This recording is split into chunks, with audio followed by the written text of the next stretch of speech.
Do you have a SSAS business pension? And are you trying to create income outside of your SSAS business pension? Well, if that sounds like you, there's something you really need to understand and get clarity and insights about, and those are SPVs. What are SPVs? Basically, special purpose vehicles. Could be a limited company, an LLP, or an SLP, or another vehicle more funky like a trust. So today, let's jump in and find out what is the one thing you need to understand if you're a SSAS trustee, how to create income outside of your SSAS, which corporate vehicles should you perhaps have a look at.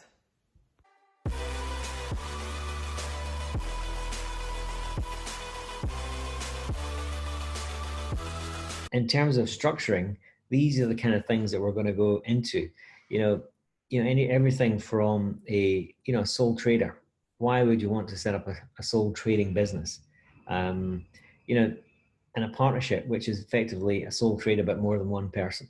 Yeah, so they're very much almost like the go-to structures for some accountants to give to their kind of very small solopreneur business owners. And for me, being a sole trader or partnership is absolute lunacy. A sole trader and a partnership offers no protection. I mean, absolutely none. There's no corporate veil with those two entities. Where as soon as you get to a limited company, you then have that protection for assets, for income, and LLPs are very similar. They're just taxed very, very differently.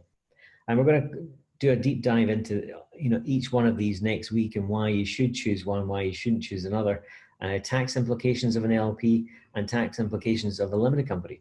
What it costs you to extract money from either. So why should one potentially be better than another one? I mean, I have both, so I kind of like them. I like them all for different reasons. And an SLP, is very good for very specific uses.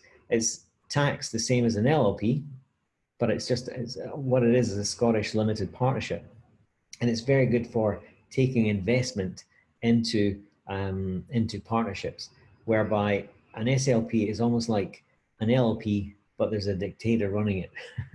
Where an LP is a partnership. It's an open partnership where you have designated partners who are like directors, and then you have members.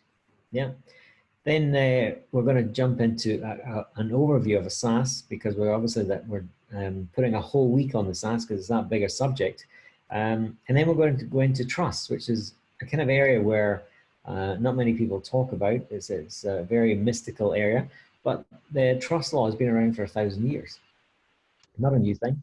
And every man and his dog should have a trust at some point, some point in time. It's not a necessary thing to have right now, but at some point you should have that. So excuse me. And then we're going to talk about the thing I'm putting together just now, which I call the Three Amigos.